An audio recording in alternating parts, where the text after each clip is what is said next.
मुच्यते। पूर्णस्य पूर्णमादाय पूर्णमेवावशिष्यते। ॐ शान्ति शान्ति शान्तिः। सहनावतु सहनौ भुनक्तु सह वीर्यं करवावहै तेजस्विनावधीतमस्तु मा विद्विषावहै। ॐ शान्ति शान्ति शान्ति। शङ्करं शङ्कराचार्यं केशवं बादरायणं सूत्रभाष्यकृतौ वन्दे भगवन्तौ पुनः पुनः। ईश्वरो गुरुरात्मेति मूर्तिभेदविभागी व्योमवद्व्याप्तदेहाय दक्षिणामूर्तये नमः। सदाशिवसमारम्भां शङ्कराचार्यमध्यमाम् अस्मदाचार्यपर्यन्तां वन्दे गुरुपरम्पराम्। श्रुतिस्मृतिपुराणानाम् आलयं करुणालयं नमामि भगवत्पादं शङ्करं लोकशङ्करम्। अव्यक्त रूप से कण कण में विराजमान परम श्रद्धेय परम पूज्य स्वामी प्रेमपुरी जी महाराज को वंदन नमन। समुपस्थित सभी आत्मस्वरूप श्रोता बंधु संत जन, अष्टावक्र गीता जी का एक 18वें अध्याय का प्रसंग चल रहा था, जिसमें तत्ववेत्ता की आंतरिक स्थिति का निरूपण है। जो जीवन मुक्त महापुरुष है, जिसने तत्व ज्ञान को धारण किया है, उसका व्यवहार कैसा होता है, उसकी मन की स्थिति कैसी होती है। श्रीमद् भगवद गीता में इसी को स्थित प्रज्ञ का लक्षण बताया 2 अध्याय में। 12वें अध्याय में भक्त के लक्षण बताएंगे। 2 अध्याय में स्थित प्रज्ञ के लक्षण के रूप में है। 12वें अध्याय में भक्त का लक्षण है। 14वें अध्याय में त्रिगुणातीत के लक्षण है। रामचरितमानस में अनेक जगहों पर संत और असंत के क्या लक्षण हैं, इस रूप में निरूपण किया गया है। तो सभी जगह पर जो जीवन मुक्त महापुरुष हैं, उनकी क्या पहचान होती है, कैसी उनकी स्थिति होती है, इसका वर्णन तो किया जाता है। इस गीता में शुरू से लेके अंत तक जीवन मुक्त महापुरुष के ही लक्षण हैं। किसी भी विशेष प्रक्रिया आदि का साधन का बहुत उपदेश नहीं है। सीधे जो तत्ववेत्ता के सहज स्वरूप में स्थिति है, वही हमारे लिए साधना हो जाती है। हम लोगों का 28वें नंबर का श्लोक था, वहां से हम लोग लेते हैं। निर्ममा शोभते धीरः, निर्ममा शोभते धीरः, समलोष्टास्म काञ्चनः, समलोष्टास्म काञ्चनः, सुभिन्न हृदय ग्रन्थि, सुभिन्न हृदय ग्रन्थि, विनिर्धूत रजसत्तमः, विनिर्धूत रजसत्तमः, विनिर्धूत रजस्तमः, निर्ममः शोभते धीरा। ऐसा जो धीर पुरुष है, वो कहीं पर भी ममत्व को नहीं बनाता, मोह नहीं करता, वही शोभायमान होता है। जो ऐसा होता है वास्तव में उसी की शोभा होती, जो कहीं पर मोह न करे, कहीं पर ममता न रखे, व्यवहार निभा लेता है लेकिन मोह करेगा तो एक जगह पर फंस जाएगा। निर्ममा शोभते, उसकी दृष्टि कैसी है? समलोष्ट अस्म कांचन। लोष्टास्म माने जो है पत्थर का ढेला, मिट्टी का ढेला। हाँ, अस्म माने पत्थर, उसका ढेला। तो उसकी दृष्टि मिट्टी के ढेले में और सोने में, दोनों में बिल्कुल बराबर होती है। अब ऐसा मत समझना कि पागल होता है वो, उसको पता नहीं है, ये मत समझना। उसका विवेक जगा है। वो ज्यादातर संसार का जो प्राणी है वो बुद्धि के नीचे जीवन जीता है। साधक बुद्धि के धरातल पर जीवन जीता है और तत्ववेत्ता बुद्धि को पार करके जीता है, बुद्धि के ऊपर। इसीलिए उसको सब पता होता है और ये जानता है कि सोना है और मिट्टी है, जानते हुए भी उसकी दृष्टि दोनों में बराबर है। दोनों ही इसी 5 महाभूत से पैदा हुए हैं। 5 महाभूत से ही तो बना हुआ है, चाहे वो मिट्टी का ढेला हो और चाहे वो सोना हो। इसी 5, हीरा है या मोती है, कीमत पता है उसको, ए मत समझना कीमत नहीं पता है। व्यवहारिक जगत में जो ज्ञान है उससे शून्य नहीं है, सब जानता है, देखता हुआ, सुनता हुआ। लेकिन क्योंकि उसके लिए उसमें तत्व दृष्टि बैठ गई है, तो तत्व दृष्टि से वो सबको एक सम देखता है। ये ठीक है, ये भी पृथ्वी तत्व है, पृथ्वी तत्व ही है, इसलिए उसकी दृष्टि उस पर सम, सम माने दृष्टि सम है। अब उसी जल से, समुद्र में जल से ही मछली निकली, जल से ही शंख निकला, उसी में से शंख भी निकला, मछली भी निकली, फेन भी मिला, समुद्री झाग भी मिला, उसी समुद्र से। तो दृष्टि हमारी सम है कि समुद्री झाग भी इसी समुद्र से निकला है, इसी में से मछली भी निकली है, इसी में से शंख भी निकला है, इसी में से मगरमच्छ भी निकले। दृष्टि सम है, लेकिन अब शंख है तो पूजनीय होगा, शंख है तो उसकी हम पूजा करेंगे, ये हमारा व्यवहार है, पता होगा उसको। लेकिन दृष्टि क्या है कि सब उसी एक तत्व से बना है।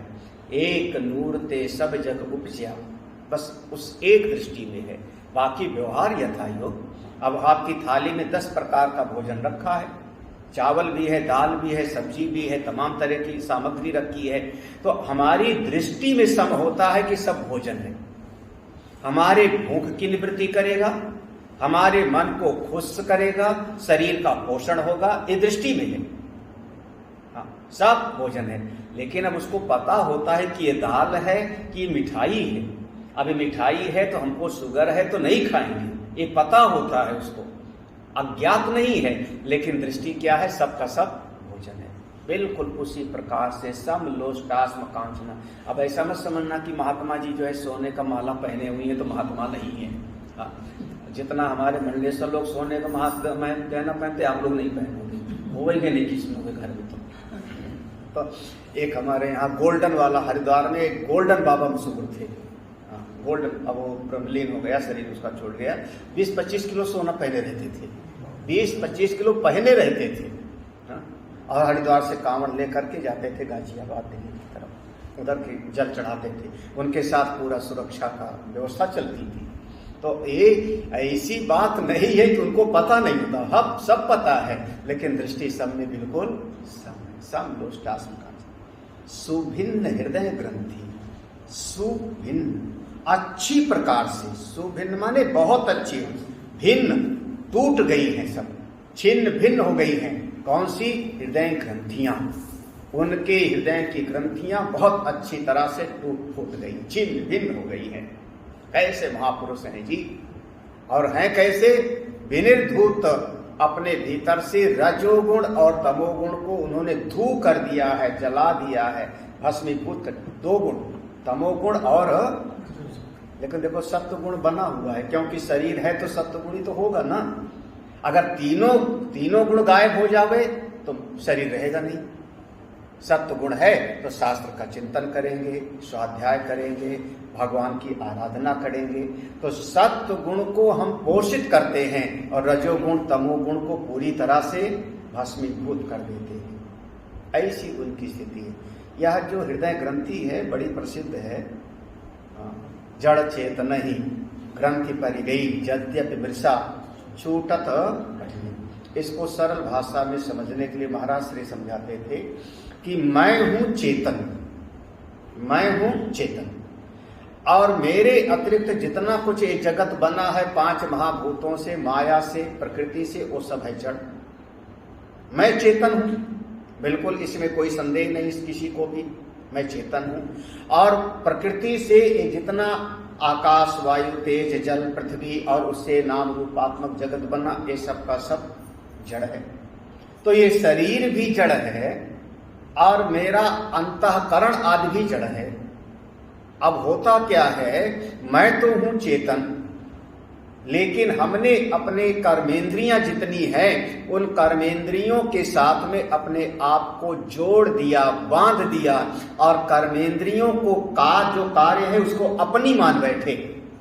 इसी का नाम है पहली ग्रंथि। समझो, हाँ, हाथ ने किया कोई कार्य, आपने मान लिया मैंने किया। पांव गति किया, प्रदक्षिणा किया मंदिर की, आपने कहा मैंने गोवर्धन जी की परिक्रमा कर ली। तो काम करने वाली है कर्मेंद्रियां और हमने उनको माना मैंने किया। इसी का नाम है पहली ग्रंथि। कौन सी? कर्तृत्व, कर्ता भाव। और ऐसे ही जो हमारे पास 5 ज्ञान की इंद्रिय है, देखने का काम है नेत्र का, सुनने का काम है कान का, सूंघने का काम है नासिका का, ये अपना काम करती हैं। लेकिन मैं अपने आप को इनके साथ जोड़ देता हूं, अपने अहम को, और फिर मैं कहता हूं मैंने देखा, मैंने सुना। तो इसका मतलब हुआ आप ज्ञानेंद्रियों के साथ, ज्ञानेंद्रियां जड़ हैं, ज्ञानेंद्रियां जड़ हैं, मैं चेतन हूं। लेकिन जैसे रस्सी का 2 कोना मिला के गांठ बांधते हो, उसी प्रकार से ये जड़ चेतन ही बांध दिया। तो ज्ञानेंद्रियों को अपनी मान लिया तो भाव हो गया मैं जानने वाला, अहम ज्ञाता। ये दूसरी ग्रंथि हो गई। मुख्य रूप से कर्मेंद्रियों को अपनी माना कर्ता, ज्ञानेंद्रियों को अपनी माना ज्ञाता, और ऐसे अंतःकरण को अपना मान लिया। सुख दुख का अनुभव करने वाला कौन? मन। सुखम दुखम धर्मा धर्मो मानसानि नते विभो अभिविका। अष्टावक्र महाराज, सुख दुख धर्म अधर्म ये सब मन में होते हैं। तो मन के भीतर भोक्ता भाव आता है। मन सुखी होता है, मन दुखी होता है, मन ही रागी होता है, मन ही द्वेषी होता है। काम संकल्प विचिकित्सा हरि स्त्री धृति अधृति श्रद्धा अश्रद्धा ऐसे ऋचा आती है बृहदारण्यक। सब क्या है? मन। तो मन अंतःकरण के साथ अपने आप को गांठ बांध दिया, अंतःकरण को अपना बना लिया। तो सुखी दुखी हुआ था मन, और मैंने कहा कि मैं सुखी हूं, मैं दुखी हूं, अहम भोक्ता। तो ये तीसरी ग्रंथि हो गई। मूल रूप से यही ग्रंथि है, कर्तृत्व, भोक्तृत्व और ज्ञानेंद्रिय। कर्मेंद्रियों के साथ अपने जड़ चेतन शब्द है ना, जड़ चेतन ही, जड़ और चेतन के साथ मिलने से ग्रंथि पड़ गई। कौन सी? मैं हूं चेतन, कर्मेंद्रियां हैं जड़, उनके साथ अपने आप को जोड़ा तो कर्ता, ज्ञानेंद्रियों के साथ अपने आप को जोड़ा तो ज्ञाता, अंतःकरण के साथ जोड़ा तो भोक्ता। यही ग्रंथि है। और हम वेदांत में कहेंगे अविद्या काम कर्म की ग्रंथि ही संसार है। अविद्या काम और कर्म, यही ग्रंथि। ये सारी ग्रंथियां उनकी हो गई कैसी? छिन्न भिन्न सुभिन्न, पूरा का पूरा ग्रंथियां नष्ट हो गई। वो ऐसे अपने स्वरूप में है। और कैसे हैं? विनिर्धूत रजस्तमा, रजोगुण तमोगुण चला गया अपनी महिमा में, जिनकी दृष्टि सब चीज में सम है। समलोष्टास्म कांचना का गीता जी की उस सूत्र के साथ जोड़ सकते हो। विद्या विनय संपन्ने ब्राह्मणे रवि हस्ते। विद्वान में, ब्राह्मण में, गाय में, हाथी में, कुत्ते में, चंडाल में, उसकी दृष्टि सब में बिल्कुल सम होती है। सर्वत्र नवधानस्य न किञ्चिद् वासना हृदि मुक्तात्मनो वितृप्तस्य तुलना केन जायते जानन्नपि न जानाति पश्यन्नपि न पश्यति ब्रुवन्नपि न च ब्रूते कोऽन्यो निर्वासनात्रिते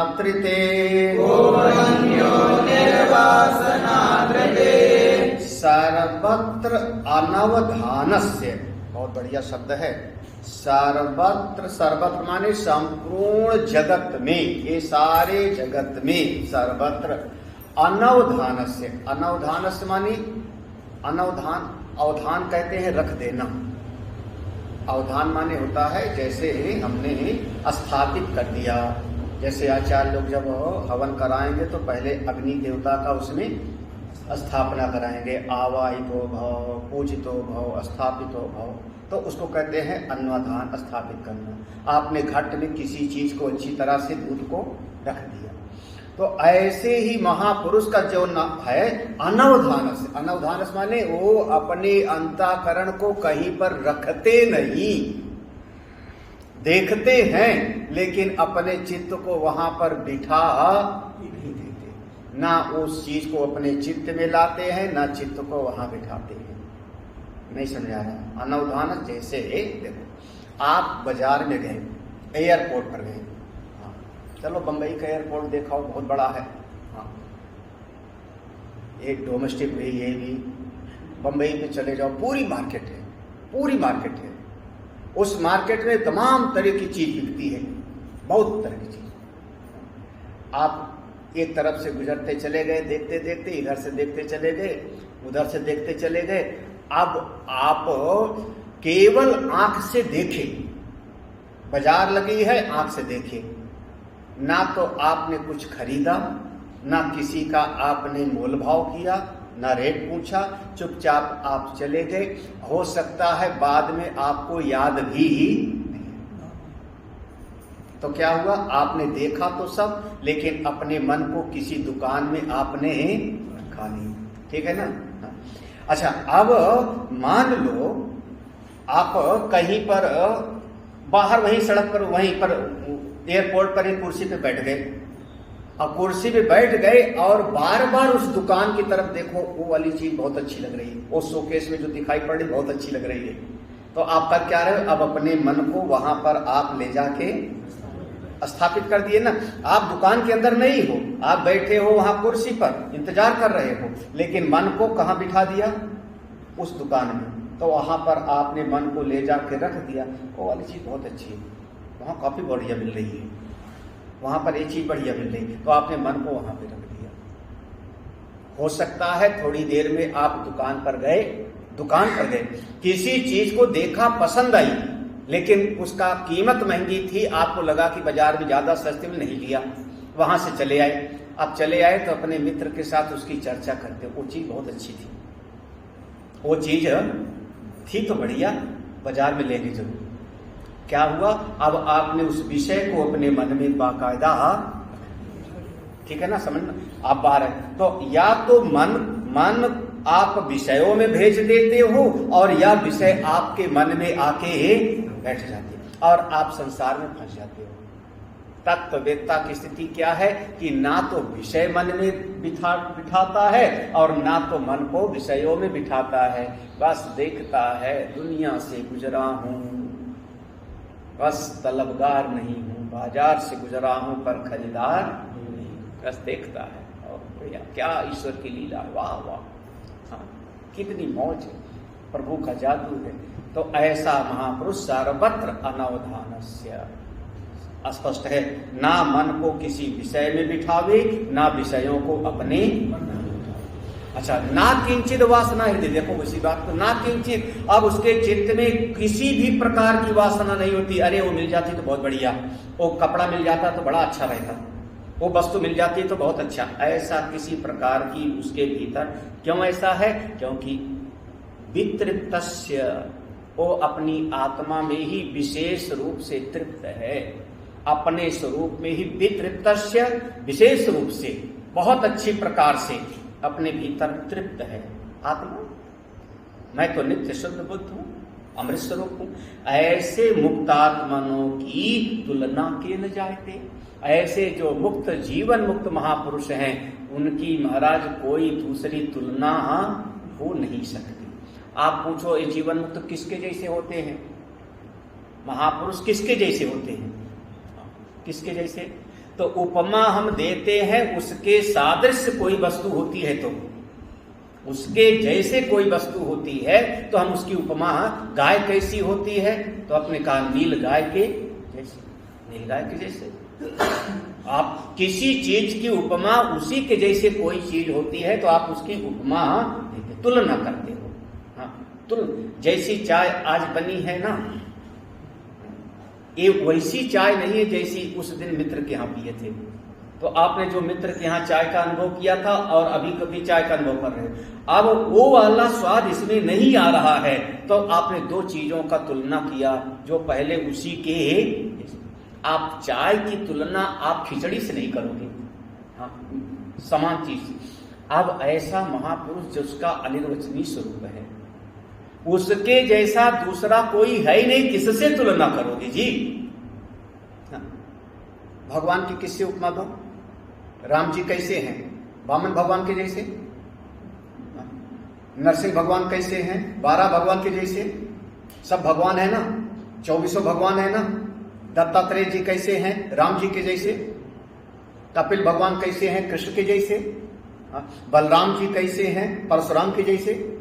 किसी से आप एक की तुलना दूसरे से आप दे नहीं सकते, क्योंकि परमेश्वर की सृष्टि में सब अद्वितीय है। ऐसे महापुरुष जब उनका अनुभव होता है तो होता है। इसलिए कई बार महापुरुष लोग कहते हैं कि ये संत लोग जैसे आकाश में पक्षी उड़ता है, पक्षी उड़ता है, कोई रास्ता नहीं बनता। जमीन में तो रास्ता बन जाएगा, आकाश में जब पक्षी उड़ता है तो कोई रास्ता नहीं।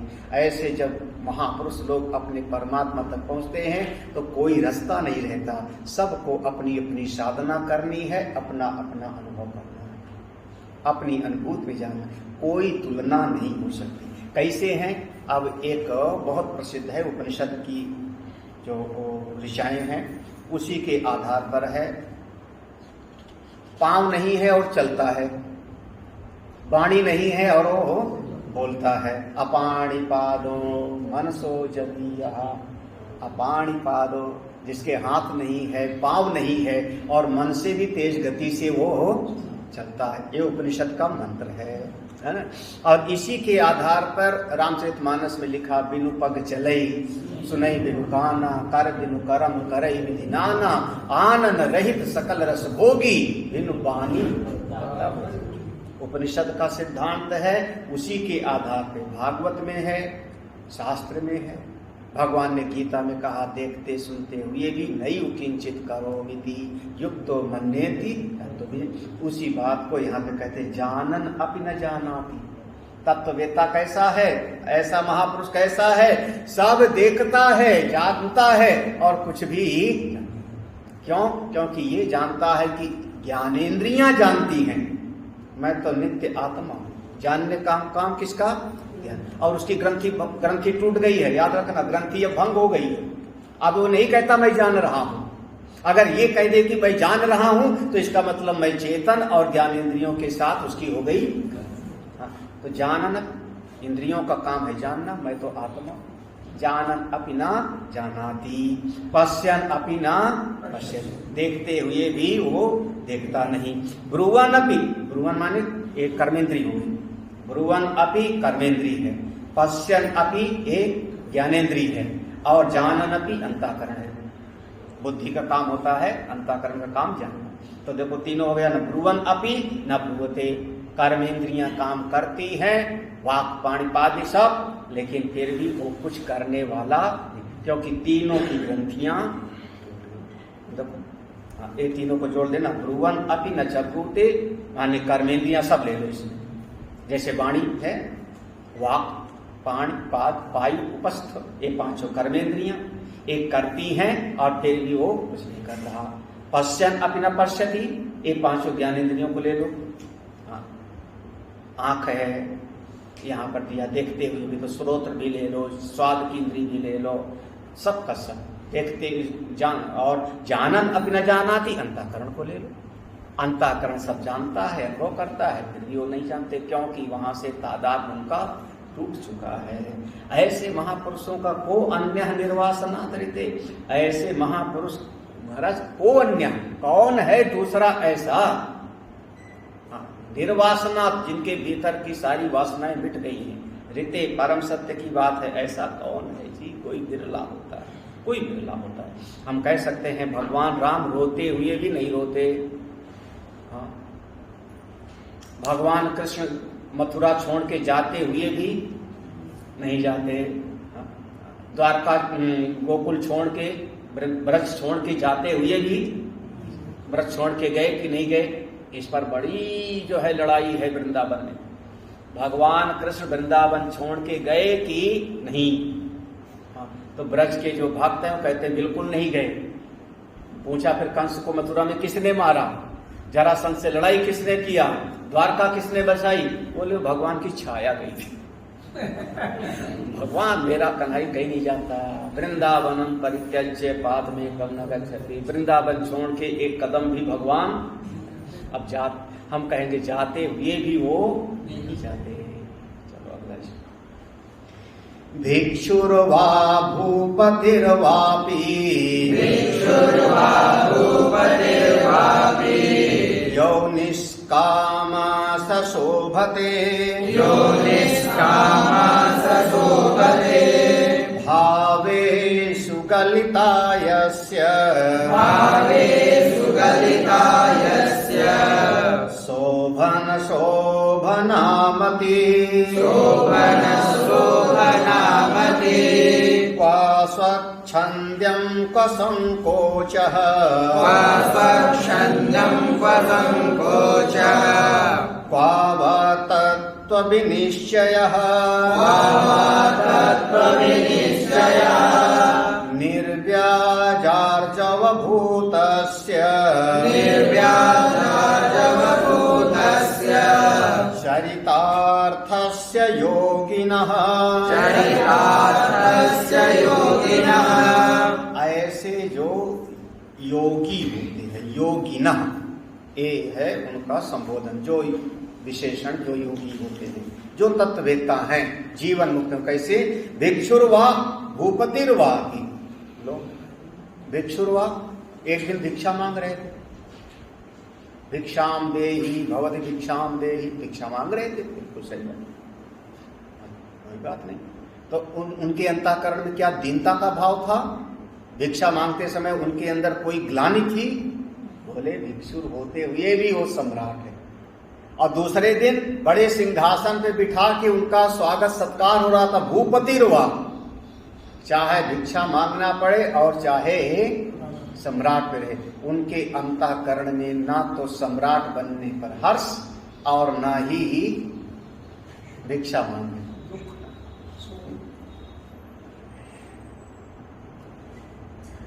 संतों ने बढ़िया बढ़िया कथाएं सुनाई हैं, ऐसे बहुत बढ़िया बढ़िया कथाएं हैं सुनाई है कि कोई एक महात्मा थे, घूम रहे थे, किसी राज्य में पहुंच गए, उस राज्य का राजा मर गया था।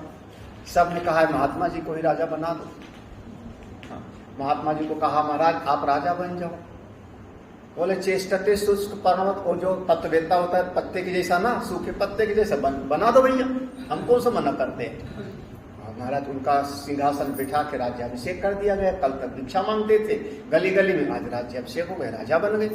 बोले महाराज अब एक कपड़े शोभा नहीं देते, आपके राजा हैं तो थोड़ा राजा के जैसे वस्त्र पहनिए। ठीक है, हमको कौन सा फर्क पड़ता, लाओ कपड़े पहना दो। वो कपड़े उतार के इसको एक पेटी में रख दे, बढ़िया राजसी कपड़े पहन लिया। कुछ दिन बीते, कुछ दिन के बाद कहा महाराज अब राजा हो रानी ना होवे तो मजा नहीं आता, अब कहानी कैसे शुरू होगी? बोले ले आओ रानी भी ले आओ, हमको सब मना करते हैं। रानी भी आ गई। धीरे धीरे जो है वो राजपाट बढ़ता गया और महात्मा का वर्ग अपने जीवन में वो बढ़ता ही गया, पूरा का पूरा साम्राज्य अच्छा हो गया और इतना धन धान से पूर्ण साम्राज्य हो गया कि पड़ोसी राजा ने नजर लगाई, ये राज मिल जावे तब तो क्या कहना। जैसे दुर्योधन इंद्रप्रस्थ को देख करके चल रहा था। अब दूसरे राजा ने पूरा सेना इकट्ठा किया, चढ़ाई किया। जब सेना लेके चढ़ाई किया, दौड़े सारे सेनापति मंत्री लोग आए राजा के पास में। महाराज महाराज, पूछा क्या हुआ? बोले दूसरे वाला पड़ोसी राजा ने चढ़ाई कर दिया है, बहुत बड़ी सेना है। पूछा अच्छा ये क्या होता है चढ़ाई? बोले आक्रमण किया है, लड़ेगा हमसे। बोले उसमें क्या होगा? बोले सब मारे जाएंगे आदमी लोग। उनका ए सुन मेरी पेटी ले आओ। वो मेरी पेटी ले आओ। बोले महाराज क्या कर रहे हो? बोले अरे इतने दिन हमने राज्य का सुख लिया ना, अब उसको ले लो, राज्य तो चाहिए। चाहे प्रजा का पालन मैं करूं चाहे वो करे, राज्य चाहिए, ले ले भैया। अपनी पेटी से कपड़े निकाले और रमता राम, चाहे राजा बनना पड़े चाहे भिक्षु बनना पड़े, उनका हर दृष्टि में चित्त कैसा है? बिल्कुल। अभी मत कहना कि पलायन कर गए महाराज। लड़ने का समय आया तो पलायन नहीं। भिक्षुरवा भूपतिरवा यौ निष्कामा सशोभते, चित्त में उनकी इतनी निष्कामता है। भावेषु गलिता यस्य शोभन अशोभना भावेषु गलिता। यस्य मति, जिसकी मति में, जिसकी बुद्धि में शोभन और अशोभन, शुभ और अशुभ की भावना गलित हो गई। शुभ और अशुभ की भावना जिसके चित्त वृत्ति से निकल गई है, ऐसे महापुरुष अपनी महिमा में विराजमान, चाहे सम्राट चाहे ये हम लोगों के यहाँ अनेक महापुरुषों के साथ देखा जाता है, महात्माओं के साथ देखा जाता है। हमारे ज्योतिष पीठ के एक शंकराचार्य थे, नाम था उनका कृष्णबोधाश्रम। बहुत ही विरक्त महापुरुष, बहुत ही विद्वान। किसी समय पर जो है उनको काशी में पूज्यपाद धर्म सम्राट करपात्री जी महाराज ने कहा तुमको शंकराचार्य बनना है। उनका हम अपना करवा नहीं छोड़ेंगे, बनाना है तो बना। महाराज अभिषेक कर दिया, बना दिया उनको। उसके बाद फिर दूसरे जो थे दावेदार, उन्होंने मुकदमा कर दिया। तो संबंध मनाया तो उन्होंने कहा कि वो करपात्री जी महाराज जी के पास ही भेजो संबंध। उन्हीं को करने दो। ऐसे महापुरुष जो तत्ववेत्ता महापुरुष होते हैं, क्या कहना, याद करके अच्छा लगता है। ऐसे महापुरुष क्वा स्वच्छंद्यम क्वा संकोच। देखो ऐसे महापुरुषों का जीवन कैसा है, कौन सा ना उनकी कोई, जैसे स्वच्छंद माने बाहर का घूमना, उन बाहर का घूमना भी उनके लिए संकोचम माने कमरे में बैठना, गुफा में बैठना, दोनों उनके लिए बराबर है, दोनों बराबर है। बाहर घूमना स्वच्छंद माने अपनी मौज से गंगा जी के किनारे घूमाए या कमरे में बैठ गए, संकोच कर लिया अपने आप को, दोनों में उनका कोई फर्क है। और ये संकोच वाली स्थिति आज के समय में लगभग सबको अनुभव है। सालों साल से, महीनों महीने से कमरे से निकलो मत, नहीं कोरोना पकड़ ले गएगा। आदमी फ्लैट में रह रहे के परेशान है, क्योंकि इस कमरे से उस कमरे में, उस कमरे में से टीवी देख लिया, फिर मोबाइल देख लिया, करे क्या, बाहर जाना नहीं। तो ऐसे महापुरुष तो कहेंगे कितना बढ़िया मौका मिला। मेरी अपनी समझ है कि मुझको तो इस लॉकडाउन से बहुत बढ़िया मौका मिला, क्योंकि इसमें हमने बहुत सारे ग्रंथों का स्वाध्याय अध्ययन कराया। बढ़िया सत्संग होता रहा, भोजन मिल ही जाता था, कोई परवाह नहीं। इससे बढ़िया समय बाहर से लोगों का आना बंद, जो आश्रम में है उनका बाहर जाना बंद, कितना बढ़िया है। इससे बढ़िया और समय क्या होगा। क्वा स्वच्छंद्यम क्वा संकोच, उनके लिए क्या बाहर का घूमना, क्या कमरे में बैठना, सब। क्वा तत्व निश्चय, उनसे पूछो महाराज आपने जगत के बारे में निश्चय कर लिया है? जगत की सत्ता क्या है, सत्य क्या है? हाँ? आपने अपने बारे में निश्चय कर लिया है जीव की सत्ता क्या है? ईश्वर के बारे में तय कर लिया है? बोले जिसको तय करना हो वो करे, जिसको तय करना हो वो बड़े बड़े चिंतन करे, बड़ा बड़ा जो है निधिध्यासन करे। मैं तो आत्मा हूं इतना जानता हूं, क्या तत्व निश्चय। जगत का सार क्या है, ईश्वर का स्वरूप कैसा है, ईश्वर जो है गोरा है कि काला है, वैकुंठ में रहते हैं कि कैलाश में रहते हैं, कि भक्तों के हृदय में रहते हैं कि वृंदा, जिसका करना है करे। क्या तत्व निश्चय। मैं इतना जानता हूं, मैं आत्मा हूं, बस। हमको इससे ज्यादा कुछ पता नहीं। पूछा कैसे जानते? बोलो हमारे गुरुजी ने बताया था। हमारे गुरुजी ने बताया। चित्त वृत्ति बस उसको मान भर लेना। आपको किसी ने बता दिया कि आप इनके भांजे हो, ये तुम्हारे मामा हैं, बताया तो था ना, आप मान बैठे कि नहीं कि मेरे मामा हैं। इसके अलावा और क्या प्रमाण बताओ आपकी वही मामा है आपके। क्या पता आपको गोद लिया हो, क्या पता आपके जो है नकली मामा हो, कंस मामा था आपकी शकुनी मामा। माना कैसे आपने, किस प्रमाण से माना आपने? बोले बताया था हमको, हमारी माँ ने बताया था। हम पूछे ये तुम्हारी माँ है, किस प्रमाण से मानते हो? चलो कोई डीएनए टेस्ट कराया था आपने? बोले नहीं, मेरी माँ ने बताया था कि तुम मेरे पुत्र हो। मानी तो लिए। तो जैसे सबकी बात मान करके आपने मान लिया कि मैं पुत्र हूं, पिता हूं, भाई हूं, मित्र हूं, मानी तो लिए हो। मैं ब्राह्मण हूं, क्षत्रिय हूं, मानी तो लिए हो। तो गुरु जी की बात सुन के मैंने मान लिया कि मैं नित्य शुद्ध बुद्ध मुक्त हूं, मैं आत्मा हूं। मान तो लो। जब मान करके बंधन में आए हो तो मान करके मुक्त भी हो जाओगे। किम बंधंती सत्ययम या मति सा। किसी को श्लोक याद है? मुक्ताभिमानी मुक्तो ही बद्धो बद्धाभिमान्यपि किम वदन्ति सत्येयम या मति सा गतिर्भवित। इसी अष्टावक्र गीता के प्रथम अध्याय में तीसरा चौथा श्लोक होगा। तो जिसने समझ लिया कि मैं मुक्त हूं वो मुक्त है, जो कहता है मैं बंधा हूं तो बंधे, क्योंकि जैसी मति वैसी गति। इसी शुरुआत में था किम वदन्ति सत्येयम या मति। आप मान क्यों नहीं लेते हो कि आप मुक्त हो? मानो इसी क्षण शरीर आदि मिथ्या है, मैं तो ऐसा होता तो। निर्व्याज आर्जो भूत से, ऐसे जो महात्मा हैं योगिना, जो ऐसे योगी महात्मा हैं, ऐसे महात्मा लोग कैसे?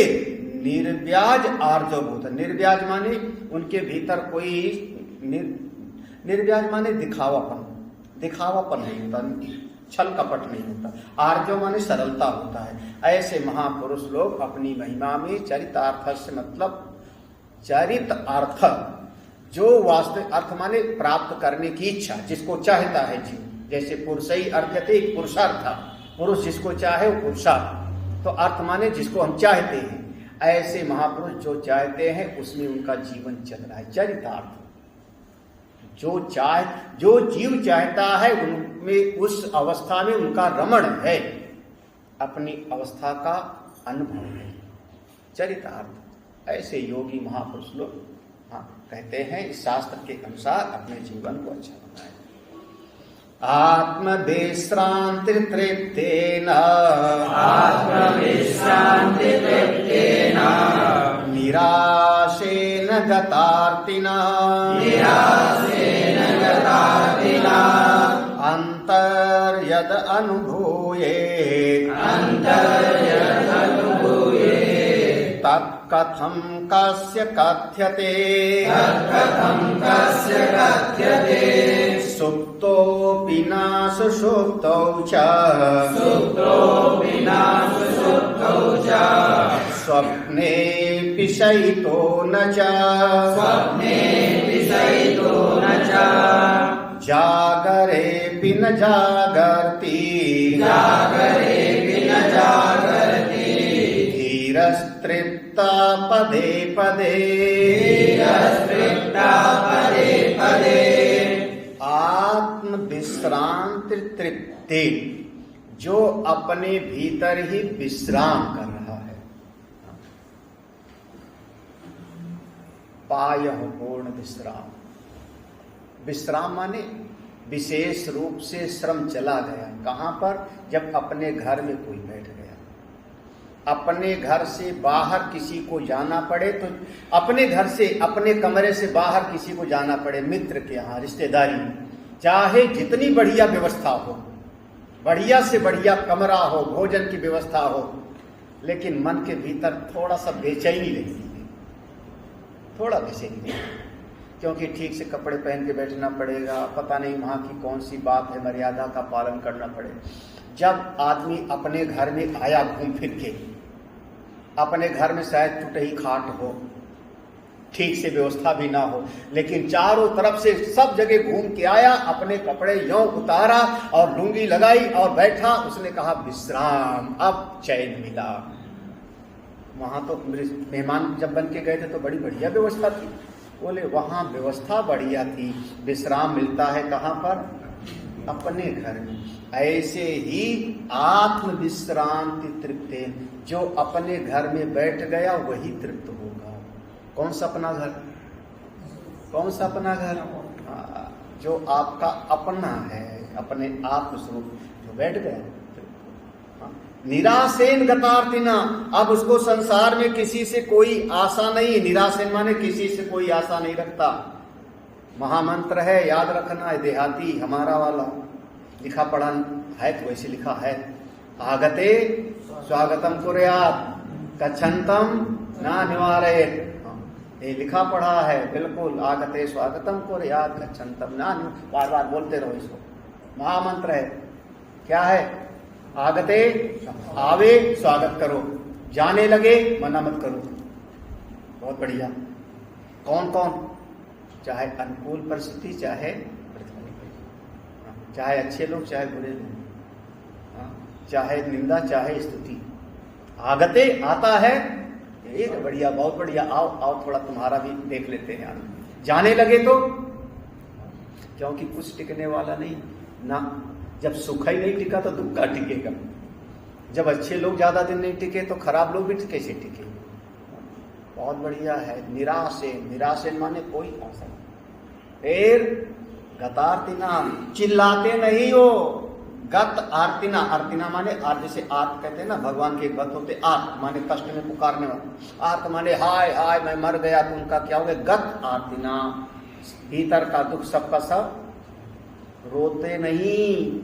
जीवन मुक्त महापुरुष विलाप नहीं करते, हाय हाय। रोए मतलब थोड़ी सी ममता की डोर थी। जननी जनक बंधु सुतगार, तनु धन भवन सुहृद परिवार, सब करी ममता तार। बस कहीं न कहीं ममता थी तो रोए आप। रोए यानी ममता थी, ममता नहीं तो काय करो। बस ऐसे हम लोग पहचानते हैं महात्मा लोग। रोए यानी क्या थी? मोह। जिसको आप कहते हो मोह सकल व्याधिन कर, तभी आपको कष्ट हो। नहीं तो व्यवहार करते। एक डॉक्टर बाकायदा दवाई देता है, डॉक्टर चीरा लगाता है, डॉक्टर हृदय से चाहता है मरीज ठीक हो जाए, हृदय से चाहता है, लेकिन विलाप नहीं करता। गत आर्तिना, उनके भीतर आर्त। एक भगवान कृष्ण का जीवन है। सारा यदुवंश मर जावे मेरे सामने तो भी कोई चेहरे पर मुस्कुराहट खत्म नहीं होती, वो कन्हई मुस्कुराते हुए। अंतर यद अनुभूये, जो ऐसे महापुरुष भीतर से उनकी जो अनुभूति है, तत्कथम कस्य कथते, उसको कैसे कैसे बताया जा सकता है? और किसको बताएं? जरूरत ही क्या है तत्ववेत्ता को अपने भीतर। महाराज आपने अपनी आत्मा का अनुभव कर लिया? बोले तू कुछ पढ़ और गीता उता पढ़ा कर। बोले महाराज हम आपके बारे में पूछ रहे हैं, आप सिद्ध हैं? बोले जा तो कर लिया कर, हमारी बात छोड़ तू। कई बार ऐसा पूछेंगे लोग, महाराज कोई आपने ऐसे जीवन मुक्त महात्मा का दर्शन किया है? मतलब इसका क्या हुआ कि महाराज आप तो जीवन मुक्त नहीं हो। किसी का दर्शन, महात्मा लोग कहेंगे क्यों बतावें तुमको, कथम कास्य कथ्यते, कैसे बतावें। केनोपनिषद में कहते हैं ना, अब हमको समझ में नहीं आ रहा कैसे बताऊं। अब हमको समझ में नहीं आ रहा है कि यथा एतद अनुशिष्य, अपने शिष्य को कैसे इसको समझाऊं। फिर ध्यान आया, हाँ जैसे हमारे गुरुजी ने बताया था वैसे बता देते हैं। अन्य देव तद विदितात् अथो अविदितात्, तो इसलिए जो है क्यों बताऊं, कैसे हैं। सुप्तो बिना सुसुप्तो, वो बताओ। महाराज जी तो आराम से चारपाई पर लेटे ही रहते हैं, जब देखो तो महाराज जी कहाँ, बोले सोए हुए हैं। महाराज जी से पूछा, महाराज कितना सोते हो? बोले कब सोया मैं। कब सोया मैं ना? अरे शरीर लेटा था, शरीर सोया होगा, अंतःकरण सो गया होगा, मैं कभी सो, और भीतर वाला सो जावे ना, चेतना चला गया, चेतन तो राम नाम वो सोता नहीं महाराज। गहरी निद्रा में भी आपके भीतर दो वृत्ति है ना, क्या मैं कुछ नहीं जाना, सुखम अहम, मैंने बड़े सुख से सोया। तो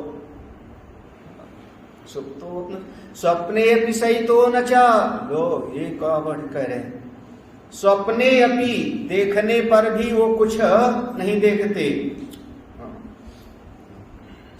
सोने पर भी वो महापुरुष सोते समय भी नहीं सो रहे हैं। स्वप्ने अपि, स्वप्न देखने पर भी वो समझो कि स्वप्न नहीं देख रहे हैं। जागरे अपने जागृति, लो तीनों अवस्था होगी। जागृत में सब देखते हुए भी अच्छा सब देख रहे हैं, बोले कुछ नहीं देख रहे हैं। न जाने कौन सी निर्निमेष दृष्टि है, शून्य दृष्टि, देखते हुए भी नहीं देखते। ऐसे धीरा तृप्ता पदे पदे, कदम कदम पर वो अपने आप में तृप्त है, क्षण क्षण में तृप्त है, अपनी महिमा में। ये निधिध्यासन का शास्त्र है। ज्ञास चिंतोऽपि निश्चिन्तः, सेन्द्रियोऽपि निरिन्द्रियः, सबुद्धिरपि निर्बुद्धि, साहंकारो नहं कृते, न सुखी न च वा दुःखी, न विरक्तो न संगवान्, न मुमुक्षुर्न वा मुक्तो, न किंचिन्न च किंचन, ज्ञः सचिंतो अपि निश्चिन्तः। ज्ञः एक विशेषण है, जो तत्व वेदता हैं, जीवन मुक्त महापुरुष हैं। सचिंतो अपि, सचिंत माने वो विचार करते हैं, चिंतन कर रहे हैं। महाराज क्या सोच रहे हो आप? बोले कुछ सोचता नहीं मैं। सचिंतो अपि निश्चिंत। दुनिया वालों की नजर में महाराज, जब महात्मा के यहाँ इतने लोगों का भोजन बनता है तो हम तो 10 लोग घर में आ जाएं तो परेशानी होती है, बड़ी व्यवस्था करनी पड़ती है। और महात्मा लोगों के यहाँ अगर 100-200 का भोजन बनता है तो बड़ा सोचना पड़ता होगा ना। सचिन तो अपनी बड़ी प्लानिंग करनी पड़ती होगी। महात्मा जी से पूछा, उनका मैं कुछ करता ही नहीं, मैं तो अपने राम में बैठा हूं, सब होता रहता है। कौन करने वाला? कोई ना कोई और। सेंद्रियो की निरिंद्रिया, महाराज आपकी आंख ठीक ठाक है, कान ठीक ठाक है, हाथ पांव ठीक ठाक है। बोले मेरे तो हाथे पांव नहीं है, मेरे तो आंखें कान नहीं है। बोले महाराज देखा किससे, बोला किससे? बोले बोलने वाली वाणी बोलती है लेकिन मैं वाणी वाला नहीं। इंद्रियां होने पर भी मैं बिना इंद्री, वही बिनु पग चले अपाणी पाद। सबुद्धिरपि निर्बुद्धि, उसी चीज को ले जाओ। बुद्धि होते हुए भी मैं कैसा हूं? निर्बुद्धि। अब निर्बुद्धि माने मूर्ख मत समझ लेना। निर्बुद्धि माने बुद्धि रूपी करण हमसे बाहर है। जब हम बुद्धि रूपी करण को ग्रहण करते हैं तो खूब विचार करते हैं और बुद्धि को आले में रख करके अपनी मौज में रह जाते हैं। सब बुद्धि रब निर्बुद्धि सा अहंकारो अनहंकृति। देखो सब चीजें तो आ गया इसलिए। बुद्धि, अहंकार और इंद्रिय और चित्त, चिंतन करने वाला, सब कुछ आ गया। सब है, सबसे व्यवहार, पूरे अंतःकरण से व्यवहार हम करते हैं और व्यवहार करते हुए भी कुछ भी हम नहीं करते। तो महाराज फिर आप बहुत सुखी है ना? आप तो बड़े सुखी है, आत्माराम है। बोले ना सुखी, बिल्कुल नहीं, जरा भी सुख नहीं है। तो सुखी नहीं तो दुखी तो होंगे फिर।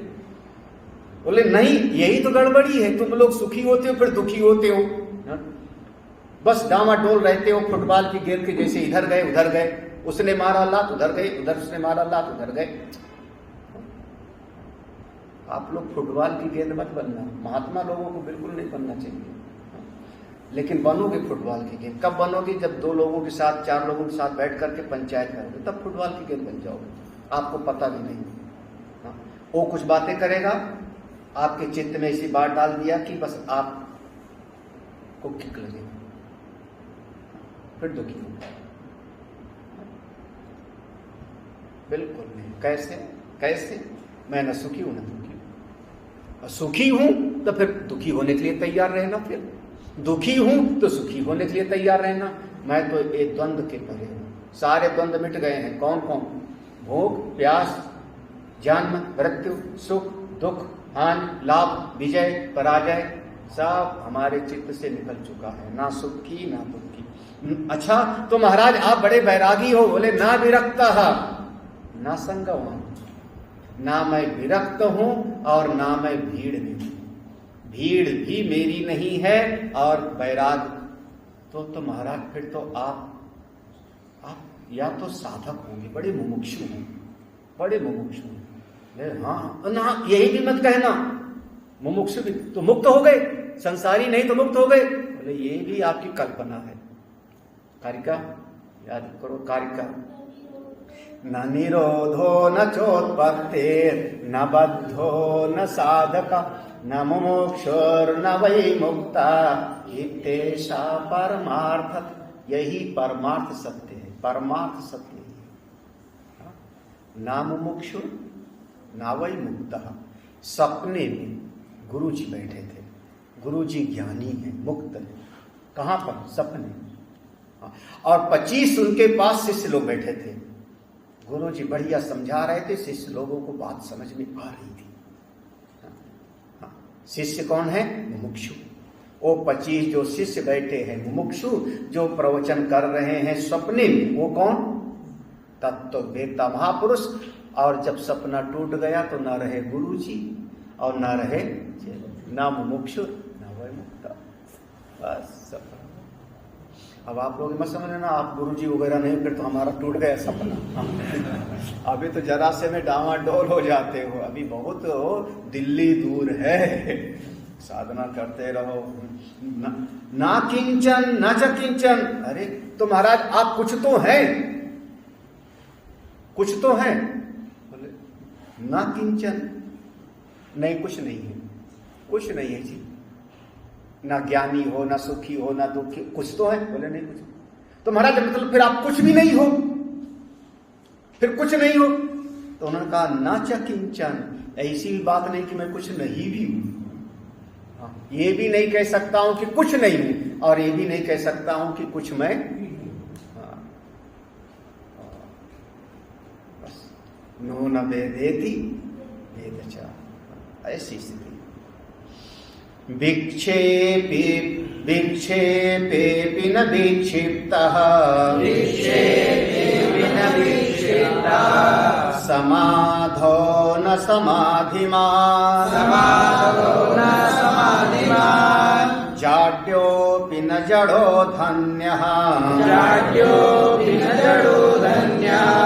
पाण्डित्येऽपि न पण्डितः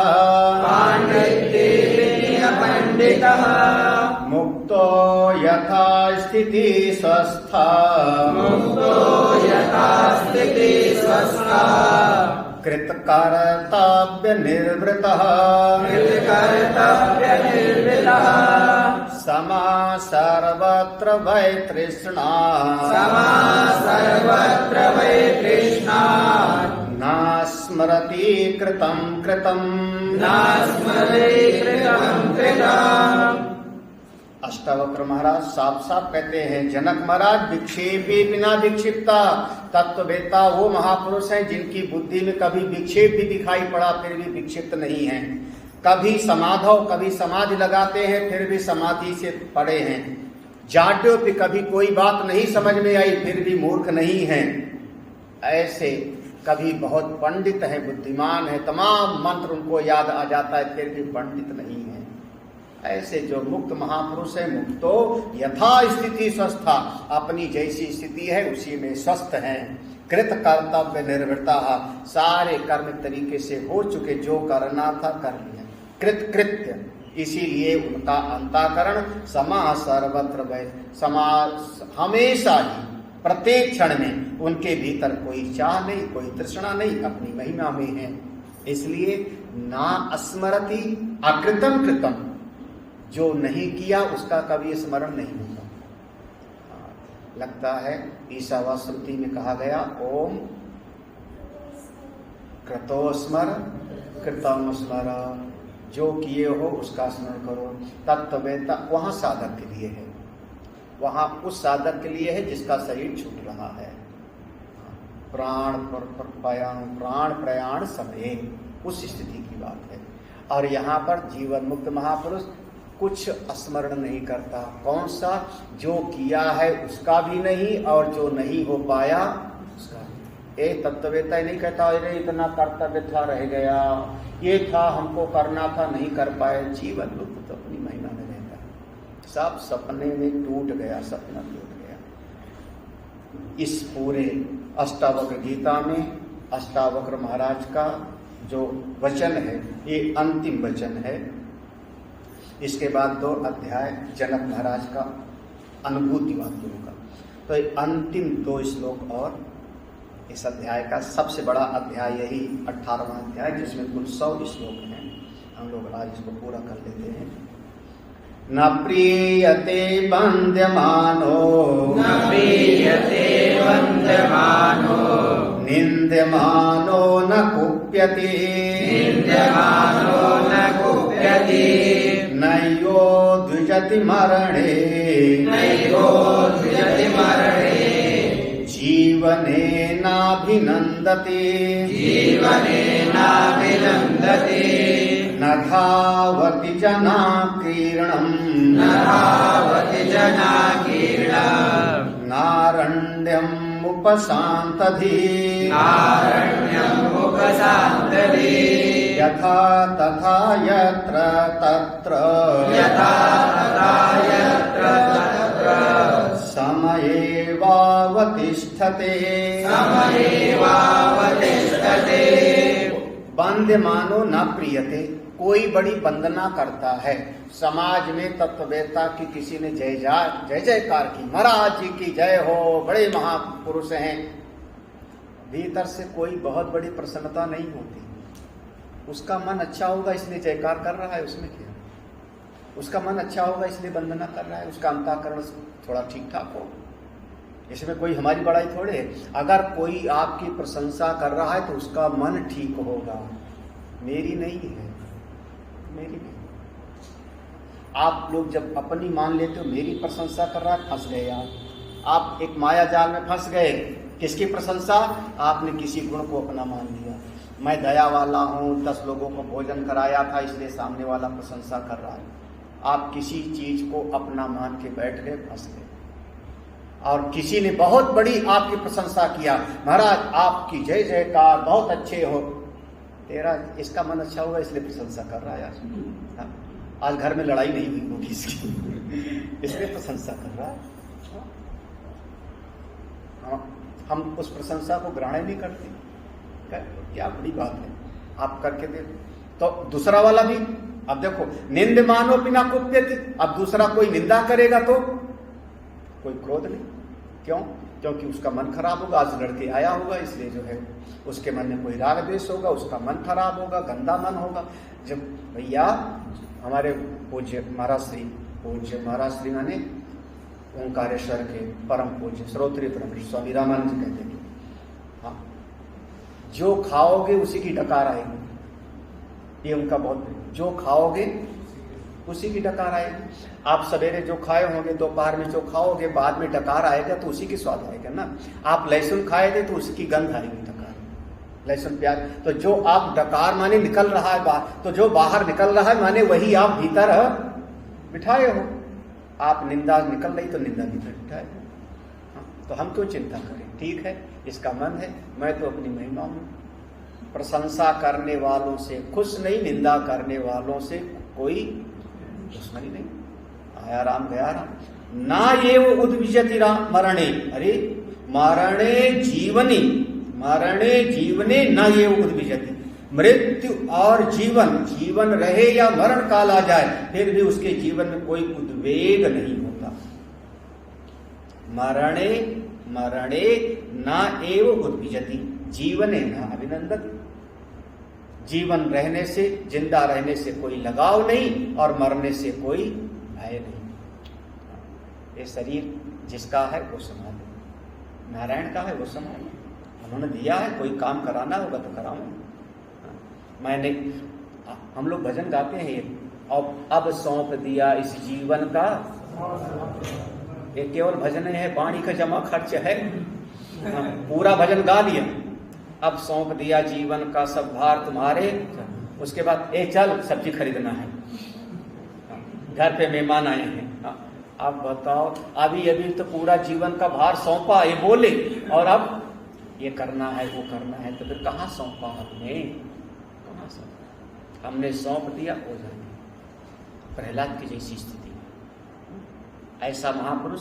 ना धावती जना किरणम, ना धावती जना किरणम, बहुत भीड़ हुए मेरे पास में। जना किरणम माने जन समूह मेरे पास हुए, 50 लोग मेरे पास बैठे हो, मैं इसके लिए कोई दौड़ नहीं लगाता।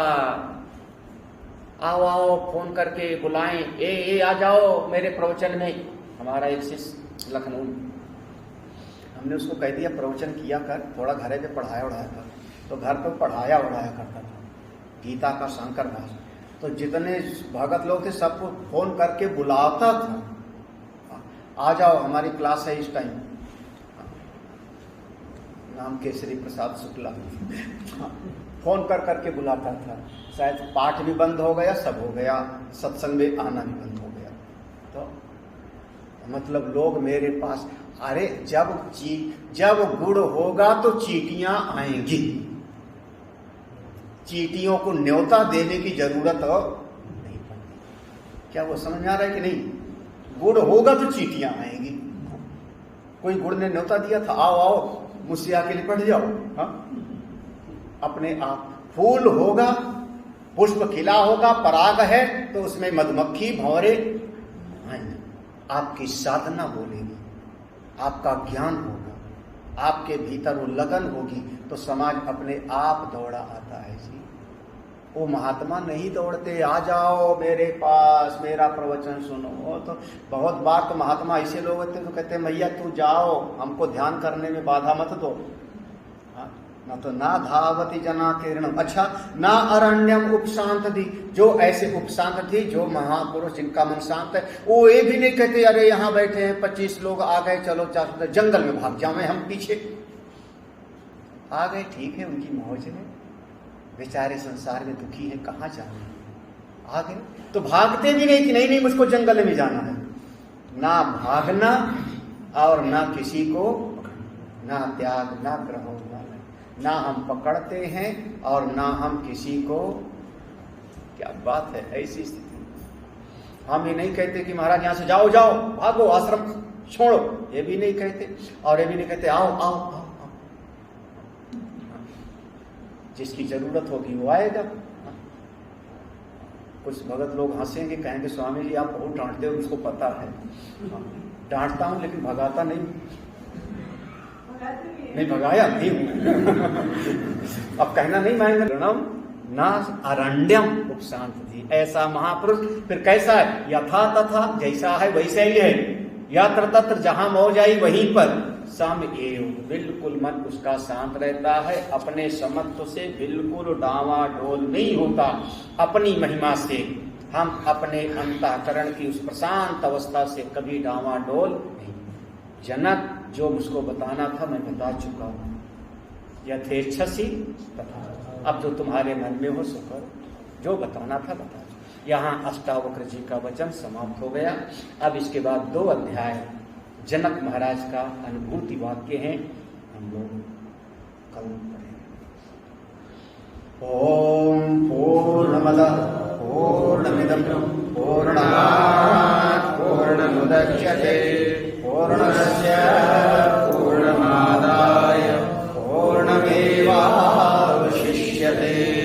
ओम शांति शांति शांति। हरि ओम श्री गुरुभ्यो